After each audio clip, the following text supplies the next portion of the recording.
Salam Necə baba, hər vaxt xeyir olsun, xoş görüşünüz var. Bu məlum ki, siz Seyid Nicari nəslinin davamçılarısınız, mümkünsə bu barədə bir qədər. Mən Müntəxab Mirsəlizadə Mir Məhəmmədoğlu, deməli, mənim babam Mirsəli baba, deməli, Mirsəli babanın anasının dayısı Mir Həmzə Seyid Nicaridir, anası Ətfənənə, onun anası Gözəllənə, o da Mir Həmzə Əfəndinin bacısıdır. Həmin Mirsəli baba ilə Mir Həmzə Əfəndi əmzadədirlər. Mir Həmzə Əfəndi özü Cicim ocağında, Laçında dünyaya gəlibdi, sonra Mirlərə köç eləyibdi. Mirlərdə yaşayıb bir müddət, sonra o zaman Çar Rusiyasının təqibinə məruz qalır. Onlar Qafqazda müridizm hərəkatı, Şeyx Şamil, Mir Həmzə Əfəndi, bunlar yəni müridizm hərəkatına başlamışdılar. Artıq Çar Rusiyası təqib edirdi. Ona görə gəlib bir müddət Çərəlidə Hacı Əhməd baba deyilən bir şəxsin evində qalır. Qışı orada keçirir, deyilənə görə qışı orada keçirir və orada sonra axtarıldığına, təqib olunduğuna, yerin məlum olduğuna görə orada duruş gətirə bilməklə üzü yaza doğru artıq deməli Hərtiz dağına gəlir və Hərtiz dağında qalır. O zaman həmin o məşhur Səfər baba, Mir Həmzə Əfəndinin Səfər baba ona deməli Hacı Əhməd babanın yanında orada ona deməli təlim keçirdi, dərs keçirdi, dərs alırdı. Hacı Əhməd babanın din dərsi, şəriət dərs alırdı. Ondan sonra Mir Həmzə Əfəndi deməli hər birində 3 ay və 6 ay qaldığı müddətdə Səfər baba ona qulluq eləyir, yemək, çay çörək aparır. Deyilənə görə yeməyi, çay çörək bişirir, hazırlatdırır və gündə 2 dəfə deməli samovarı qaynadıb ot salaraq, dalına alaraq, şərləyərək Hərtiz dağına qalır, qaynaya gəlir və samovarını yandırmır. Oradan çayın, suyun, çörəyin verəndən sonra təzədən geri kəndə qayıdırmış. Və deməli, Mir Həmzə Əfəndi artıq başa düşür ki, Çar Rusiyası Azərbaycana istila eləyibdir və burada artıq duruş gətirə bilməyəcək, qalmağın mənası yoxdur. O zaman belə qərara gəlir ki, buradan artıq Osmanlıya, indiki Türkiyə ərazisinə köç eləsin və Araz çayını keçirib, həqiqətən də Osmanlıya, Türkiyə ərazisinə girib, orada Amasyada yaşayır və orada da dəfn olunur. Yəni, həmin nəslin nümayəndələri Mir Həmzə Əfəndinin özü, deməli, bu Həzrət Əhl-i Beyt sevgisi haqqında və sahabələr və Əhl-i Beytin sevgisi və Əhl-i Beytin düşmənlərinə boz ədəbət haqqında çox geniş yer alır. Onun görüşlərində, ideologiyasında deməli, Mir Həmzə Əfəndi özü deyir ki, qəzəllərində deyir ki, nəsl Məhəmmədi sevmək, istəmək haqqın bizə başqa kəramətidir. Ali Məhəmmədə boz ədəbət, övlər öldür Süfyanın şəqavətidir, yəni bədbəxtçiliyidir. Belə bir şey gecir. Mənim babam Mirsəli babanın da Həzrət Hüseyin haqqında, İmam Hüseyin haqqında qəzəllərində gəlir ki, ey gözüm qan ağlar, cümlə aləm qan ağlar bugün, asiman ağlar, zəmin ağlar, zaman ağlar bugün. Belə bir Kərbəla müsibətinə aid şeir qəzəl yazıb və onun axırında deyir ki, Sədiyə mahi məhərrəmdir, səadət istərsən, sən nihan ağlar bugün də, xalq əyan ağlar bugün deyərək, deməli, Əhl-i Beyt sevgisini, Həzrət Hüseynin şəhadətini, Əfəndimizin, İmam Hüseyin Əfəndimizin şəhadətini önə çəkir və orada onun bütün, necə ki, Füzuli ki, İmam Hüseynin məzarının altında vəsiyyət edir ki, onun qəbrinin nəşini dəfn eləsinlər, orada dəfn eləyirlər İmam Hüseyin Əfəndimizin əyağının altında və Heydər Mirsəli baba Kərbəla müsibəti haqqında yana-yana, ağlaya-ağlaya danışır, qəzəllərində dilə gəlir və həm də ki, Məhərrəm ayının bizim üçün həm də həm Hicri yılbaşının başlanğıcı olduğunu, həm də onun bir Yezid dönəmində, yəni Əməvilər dönəmində onun bizim üçün bir hüzünlü, bir fəlakətli bir günün başlanğıcı olduğu, bir ayın başlanğıcı haqqında məlumat verməkdədir. Yəni, deməli, Həzrət Məhərrəmlik o vaxtda təsadüf təvafüq eləyir ki, Məhərrəmin biri Mədinədən İmam Hüseyin Əfəndimizin ailə əlisi ilə, əshabı ilə gəlib Şufə yaxında Kərbəla çölündə orada, deməli, şəhadət olduğu, şəhadətə yetişdiyi, şəhid olduğu gündür ki, Məhərrəm ayının 9-cu, 10-cu günü, yəni Aşura günü orada şəhid olundu, susuz şəkildə 3 gün, 4 gün susuz qaldıqdan sonra Yezid və onun qoşunu Şümür İbn Ziyad tərəfindən Şərkədəli başında şəhid olubdur və orada da dəfn olubdur, hal-hazırda ziyarətgahdır. Yəni, Mirsəli baba da bunu nəzərə tutub deyir ki, Sədiyə mahi məhərrəmdir, səadət istərsən, sən nihan ağlar bu gün, xalq əyan ağlar bu gün.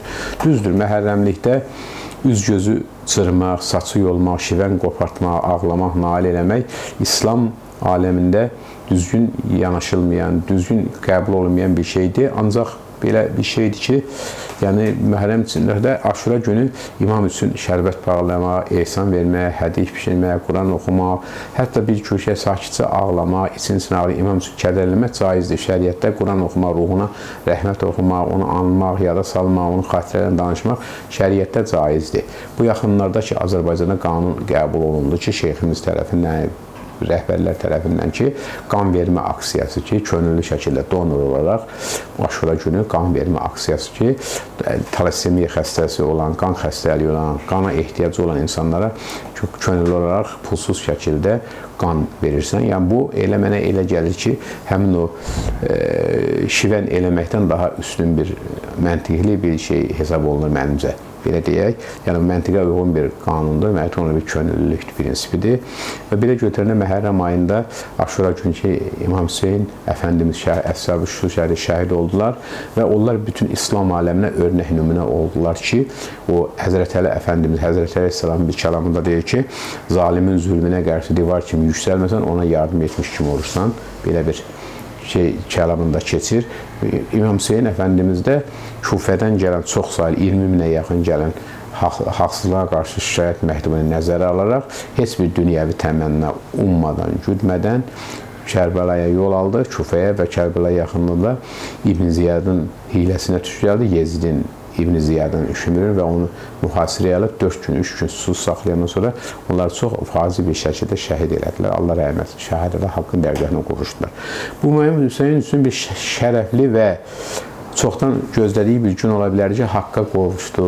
Rasulullah s.ə.v hədis-i şərif var ki, Hüseyin deyir, cənnət gənclərinin seyididir, ağasıdır. Belə bir hədis-i şərifdə gəlir.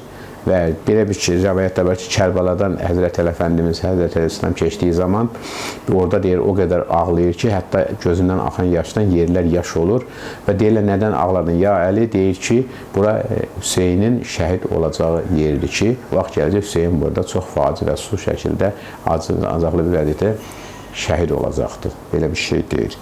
Bir gün Ümmü Sələmə anamıza Rasulullah s.ə.v bir Cəbrail əleyhissalam deməli, bir gün gəlmişmiş deyir Rəsullahın yanına, Dihyə adında bir sahabə olur, çox gözəl sahabə olur, həqiqətən üzdən görə. Onun yanına Dihyənin donunda gəlirmiş.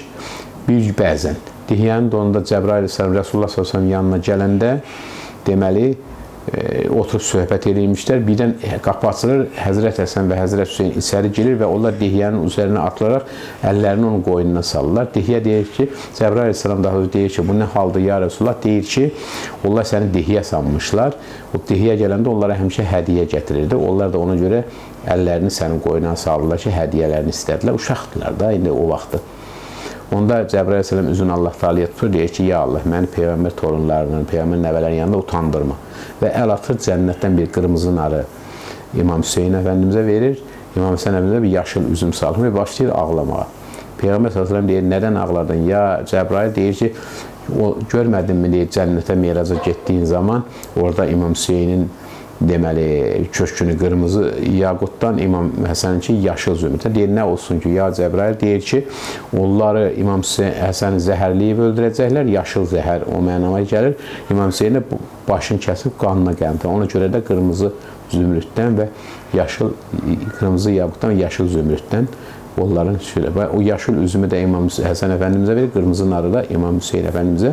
Və deyir, Rasulullah da ağlayır, bunlara qoşulur və Həzrət Cəbrail ona bir ovuz torpaq verir. Deyir, bu Kərbəlada İmam Hüseynin şəhid olacağı torpaqdır. Bu torpaq qana bölündüyü zaman sən deməli, bir ki, artıq İmam Hüseyin Əfəndimiz şəhid oldu. O da onu Ümmü Sələmə anamıza verir, yoldaşına. Ümmü Sələmə anamız bir gün Mədinədə artıq Həzrət Hüseyin öz qafiləsi ilə yola çıxmışdı. Kufəyə doğru Yezidin zülmünə, haqsına qarşı çox sayılı şikayət məktubları nəzərə alır. Təbii ki, yəni heç bir dünyəvi təmənna güdmədən, gözləmədən, bəkləmədən və o zaman biz məsələn günorta yuxudan ayılır ki, həmin o əskiyə büküb qoymuşdu torpağı taxçıya, görür ki, həmin oradan qan damır. Ağlaya-ağlaya qışqırır çölə ki, həyəcanla ki, İmam Hüseyin Əfəndimiz şəhid oldu. Nədən bildin? Ya Sələmə anamız deyir ki, durumu anladır ki, həmin torpaqdan qan damır. Və həqiqətən də çox keçmiş ki, İmam Hüseyin Əfəndimizin şəhadət xəbəri gəlir. Yəni bax belə olaylar qədərdən, qismətdən barıdır. Bəziləri deyir ki, İbrahim Xəlil Əfəndimiz əleyhissalam öz oğlunu qurban kəsməklə Allah imtahan edir. Ona görə Xəlilullah dost, Allahın dostu Xəlili şərəfinə nail oldu. Peyğəmbər sallallahu əleyhi və səlləm isə 7 övladının 6-sının sağlığında qurban verdi Allah yolunda. İkisi Ümmü Gülsüm anamızla Rüqayyə anamız Həzrət Osman Əfəndimizə deməli radiyallahu getmişdi. Onun vaxtında rəhmətə getdilər. Onlar, sonra qalanları da yenə sırasıyla bir dənə axıra qalan özündən sonra Həzrət Fatimə anamız oldu ki, o da özündən 6 ay sonra onun ölümünə, onun dünyadan köçməyinə dözməyərək, xiffətinə dözməyərək, tab gətirməyərək xəstəlik tapdı və 6 ay sonra dünyadan şəhid oldu. Bir gün Rasulullah sallallahu əleyhi və səlləm artıq can üstü olanda dünyadan köçməsinə 3 gün qalmış, Həzrət Fatimə onun yanına gəlir və deyir ki, ağlayır. Deyir, nədən ağlayırsan ya Fatimə? Deyir ki, mənim atam indiyə qədər dünyada bu gün görmədi. Onda Həzrət Peyğəmbər sallallahu mübarək dodaqlar deyir ki, atan artıq bu gündən sonra əziyyət çəkməyəcək, yəni haqqın dərgahına qovuşacaqdır və imtahanı bitir deyə.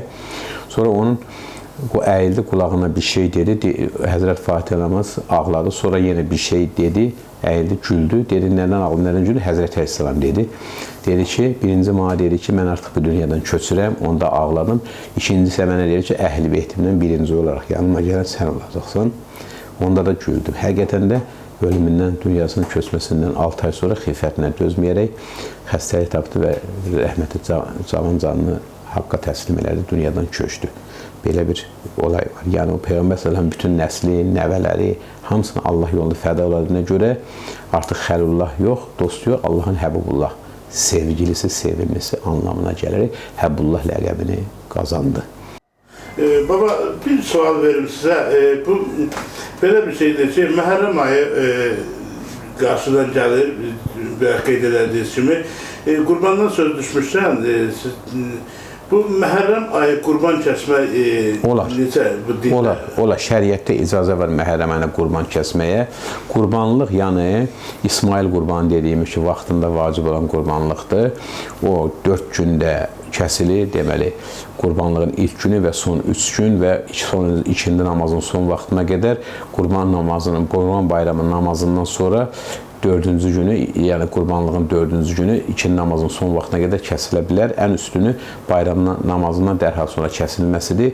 Amma qalan qurbanlar var ki, bu 4 gündən başqa hər zaman qurban kəsilə bilər. Qurban kəsilə bilər, yəni Məhərrəm ayında da kəsilə bilər. Hətta onu imamımızın, imamların, peyğəmbərlərin, seyidlərin, övliyaların, keçmişlərimizin ehsanında Allah adına onların eşqini deyib kəsməyə şəriət icazə verir.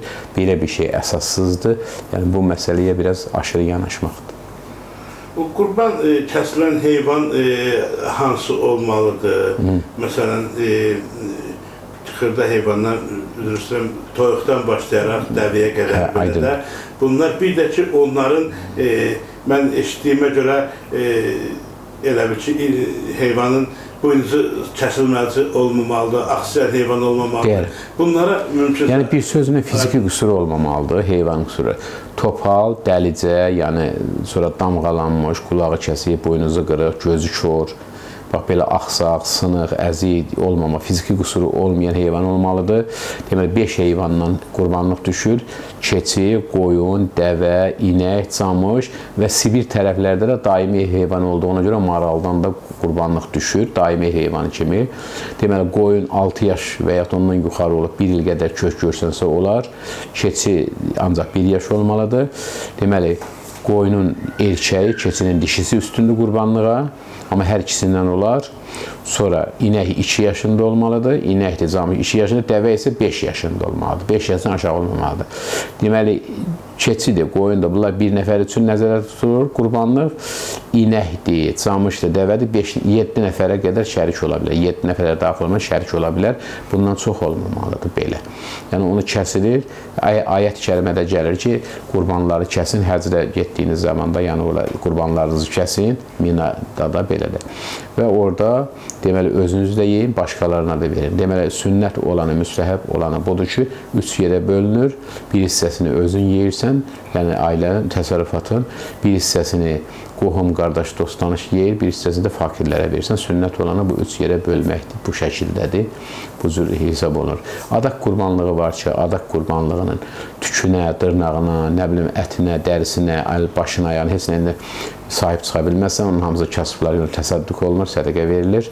Ona görə də ehtiyacı olanlara. Amma belə deyək, şükür qurbanlığı zadı var ki, İsmail qurbanı, şükür qurbanı, bunlardan özündə yeyə bilərsən, başqalarına da verə bilərsən. Yəni qurbanlığın növündən asılı olaraq özün sahib çıxa və ya çıxmaya bilərsən. Əgər adaq qurbanlığından özün mənimsəmisənsə, mənimsədiyin miqdarda sədəqə çıxartmağın şərtdir ki, onun haqqı boyundan sakit olsun, geçsin belə. Bir də məsələn, o qurbanı kəsdiyin zaman, məsələn, qurbanlıq belədir ki, onun sağ, arxa ayağının biri açıq qoyulur, qalanları bağlanır ki, çabalayıb qanı çıxmaq üçün. Bəziləri belə deyir ki, heyvanı iliyi vurulsun, rahat ölməsi üçün. Amma heyvan kəsiləndə artıq sinir əlaqəsi kəsildiyinə görə o ağrı duymur. Məqsəd burada nədir ki, məlum olduğu kimi insandan, heyvandan analiz götürəndə xəstəlik üçün qanı da sediyini, nəticədə öncə ən çox xəstəlik bürüzə verən olduğuna görə bunlardan götürülür. Ona görə də heyvanın başının kəsilməsində məqsəd odur ki, qanı axıb bədən qanından təmizlənsin və mikroblardan maksimum yəni arınsın. Ona görə də heyvan iliyi vurduğundan tez ölür və o qan içində qalır və o mikrobla zəngin olur ət. Ona görə də heyvanın iliyi vurulmur. O arxa ayağının biri açıq qoyulur, çabalasın, qan hamısı bədəndən xaric olunsun, təmin olunsun və onun qalan 3 ayağı bağlanıb narahatçılıq verməmək üçün. Ondan sonra məsələn iti bıçağına kəsirsən, heyvan əziyyət çəkməsin, gözləri bağlanmasıdır. Sonra ayaqlarını Bismillah, Allah-u Ekber 3 dəfə demək sünnətdir, bir dəfə demək fərzdir. Sonra iti bıçaq qibliyə kəsilir, yəni müsəlman düz adam kəsməlidir. Qadınların kəsməsi məkruhdur, amma kəsə bilərlər müsəlman olsa. Yaxşı olar ki, şəriət adamlarına əhli olan kəssə də yaxşı olar. Heyvanın canı çıxılsın, Bismillah, Allah-u Ekber demək müstəhəbdir. Canı çıxandan sonra başı, bıçaqdır, yuyulur, əllər yuyulur. Qurbanlıq kəsən də İsmail qurbanı. Yaxşı olan olur ki, heyvanın başına bıçaq çəkəndən sonra 2-3 şükür namazı qılmaq, yəni bu sünnət bir əməldir, belə olur. Ondan sonra o ədəb ərkəni olan kəsilir, soyulur, payı, ehsanı bu cür. Hətta qurbanlığın ətindən, dırnağından, bir qismindən, məsələn, onun içki məclisindən müəyyən şeylərlə istifadə etmək haram yox, hətta küfür belə deyilən ehtimallar var ki, yaxşı olur ki, halal yöndən, halal açıdan yaxşı məqsəd, xoşməli məqsədə istifadə olunsun da belə. Baba, bir də bir şey soruşum, bu Məhərrəm ayında aydındır ki, toy, belə şeylər keçirmirik də, bunu yəni müsəlmanlıqda biz belə qəbul eləmişik, belə görmüşük. Ancaq elə şeylər var ki, məsələn, ad günləridir, təsadüf edir həmin günlərə, bu dəyişməz tarixdir də, toy eləmək üçün tarixi dəyişə bilirik. Bu tarixlər dəyişməz tarixlərdir ki, bunlar barədə hansı məclisləri edə bilərik? Peyğəmbər s.ə.v-in hədis-i şərif var, deyir, İnnəməl əmalu bin niyyəti. Əməllər niyyətlərə görədir. Ona görə də, məsələn, ad günləri zat keçirmək olar. Zərurət halında birinin, məsələn, Rusiyadan, birinin Amerikadan, birinin Avropadan, birinin Şərqdən, Qərbdən, haradasa qonaqları ya əzzi gəlir, toy eləmək zərurətində qalır və yaxud da ki, harasa köç eləyəcək, gedəcək. Bu zaman məhərrəmlikdə də eləmək olar. Əsas burada məqsəd nədir? İmama sayğısızlıq olmasın, Kərbəla şəhidlərinə sayğısızlıq olmasın, qəlbən əşeyi belə də ola bilər, nə olacağı belə bu təmirdə bulunmasın, bu təvirdən düşünülməsin. Yoxsa, məsələn, imama sayğı olandan sonra, zərurət halı yaranından sonra məhərrəmlikdə elə bilərəm ad günü, toy keçirmək, şənlik keçirmək olar. Amma qəlb Allahla, imamla düz olmalıdır, əsas qəlbdir. Ona görə də onu sayğısızlığına, zərurət halında olan şeyləri sayğısızlığına qarşılamalı. Məsələn, hədislərdə, ayətlərdə gəlir ki, fikri şəri hökm var ki, insan əlacısız qalsa, doymamaq şərti ilə donuz əti də yeyə bilər, doymamaq şərti ilə haram olan şeylərdən də yeyə bilər ki, ölməmək üçün. Yəni, səhrada gedirsən, görürsən ki, azlıq, susuzluqdur, bir vəhşi heyvan, bir ov heyvanını parçalayıbdır, ancaq ölübdür, qibliyə kəsilməyib, bismillahla kəsilməyib, onun ətindən doymamaq şərti ilə və ölməmək şərti ilə bir qism yeyirsən, hətta özü onunla götürməyə icazə verilmir ki, ehtiyat kimi ki, çünki Allaha təvəkkül İslamda çox önəmli yer tutur. Ona görə də bu qismdən hökmdən çıxardıb belə çıxartmaq olar ki, hökm ki, bəli, məhərrəmlikdə də zərurət halında biri ola bilər hansısa xarici ölkəyə köçüb, birinin nəsə zəruri işi var, birinin canı üstü olanı var, birinin işi var, gücü var. Bu zaman onlar elə bil ki, məhərrəmlikdə toy eləməyə zada icazə verirlər. Yəni elə bir yataq ki, ad günü keçirməyə. Məqsəd burada qəlbən imama sayğı duymaqdır. Bu Məhərrəm ayı, yəni imamlarımızın 40-ı nəzərdə tutulur. Bu 40 gün deyil. 60 gün. Bəli, bu izah edərdiniz. Belə izah olunur ki, deməli, qətldən öncə Məhərrəm ayının 1 günü, deməli, Mədinədən yola çıxırlar Kufiyə, deməli, gəlib satırlar Kərbəla çölünə, İbn Ziyad onları mühasirəyə alır. Deməli, Yezidin sərkərdəsi olur, Şümürün onbaşı olur, məlumlar. Deməli, onlar orada, deməli, bunu mühasirəyə alanda, orada, deməli, Aşura günü, yəni Aşura 10-cu deməkdir, Məhərrəm ayının Aşura günü. Onlar hətta istəyirlər bu məmləkətdən çıxıb getməyə də izin istəyirlər, yaxud da ki, uzaqlaşmaq istəyirlər, Yezidlə görüşməyə, bunun heç birinin razılıq verilmir, hökm kəsinidir, bunlar şəhid olmalıdır, susuz şəkildə. Hətta deyir ki, Fərət çayında atları yuyurlar, özləri çimirlər, nə bilim, sudan içirlər, suyu göyə sovururlar, onlara yandıq, acıq məqsədi ilə. Məsələn, o Aşura 10-cu günü, Məhərrəm ayının 10-cu günü, onlar elə bil ki, orada şəhid olurlar. Yəni, o mənada götürəndə, yəni Məhərrəmin 1-dən 10-cu günə qətlə qədər olan müddətli qətlin sınmamağı deyirlər. Qətl sınmaq odur ki, artıq Aşura günü, Məhərrəm ayının 10-cu günü qətl olurlar, şəhid olurlar. Ondan sonra 40 gün imam üçün mərasim, yəni hüzün mərasimdə, belədir, yəni mərsiyə deməyə, ya üz-göz cırmaq, yolmaq, nalə eləmək, şivən eləmək, ağır şey eləmək, kimlərsə bu işi edib etmədiyi, qınamamaq, bu doğru deyil. Bir də 10 gün belə izah edirlər ki, bəzi qardaşlar, yoldaşlar deyirlər ki, 10 gün səfər ayından belə, yəni 2 ay müddət kimi çəkir. Ən əsası odur ki, Rasulullah s.ə.v hədis şərifi var, deyir ki, əstəğfirullah, əl-hüznü sələsətə əyyəmin, hüzün 3 gündür. Əslində şəriətə görə Cəfər Təyyar əleyhissalamın qardaşı Cəfər Təyyar radiyallahu şəhid olanda 3 gün deyir, o evdə heç nə bişirilmədi, 4-cü günü qohum-əqrəbalar toplaşdı və mərhumə ehsan verdilər. Hədislərdə də gəlir ki, deməli, özün 3 gündür, İslamiyyətə görə 4-cü gün insan artıq ictimai həyata başlamalıdır. Ona görə də götürəndə heç olmasa Aşura günü və ondan sonra 3 gün, 2 gün belə saxlamaq, heç olmasa Aşura günü, heç olmasa imamımızın kəldirmə. Bunu bir əlamətlər gün kimi, bir qəlbdə yasağırma, imamımızın hüzün günü kimi də belə də o daha məntiqli olardı. Yəni, qalan günləri də istəyər isə əgər, yəni imama xatir hüzünlü hallar kimi, onun 40 kimi belə istəməyəndə yenə özü bilər, yəni lə ikrahə fid-dini deyir, dində məcburiyyət yoxdur. Hər kəs istədiyi kimi, düşündüyü kimi hərəkət edir.